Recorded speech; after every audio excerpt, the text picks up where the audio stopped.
Rasulullah SAW mengatakan bahwa pertama sekali yang dijadikan Allah adalah nur Nabi Muhammad SAW daripada nurnya ini. Maka di sinilah hadirin dan hadirat kita melihat nur itu turun satu kepada keturunan yang cukup baik, para anbiya, para nabi-nabi.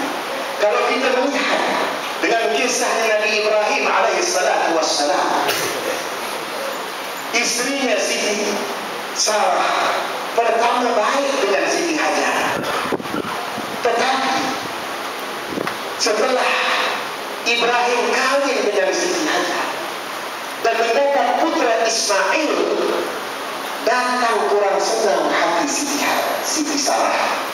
Kenapa? Mengikut tafsiran seorang alim, antaranya karena beliau melihat cahaya di wajahnya suaminya Ibrahim, yang di dalamnya di situ ada nur Nabi Muhammad sallallahu alaihi wasallam. Sebaik saja Ibrahim kawin dengan Hajar, dilihat cahaya itu telah berpindah dari wajah Ibrahim kepada wajahnya Siti Hajar, dilihat oleh Siti Sarah. Dan kemudian sebaik saja lahir Ismail, dilihat cahayanya itu telah berpindah kepada putranya Ismail. Ini antara sebabnya Siti Sarah dikatakan seorang alim ini. Bagaimana Siti Sarah dulu pada mulanya sayang dengan Siti Hajar, tetapi kemudian berubah pikirannya. Antara sebabnya datang cemburu kerana cahaya Nabi kita Muhammad sallallahu alaihi wasallam telah turun kepada Abdullah.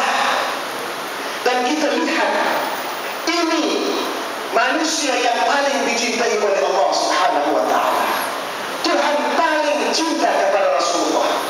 Orang-orang yang berdoa dan doanya diselipkan dengan salawat kepada Rasulullah sallallahu alaihi wasallam, doanya dimustajabkan Allah Subhanahu wa taala.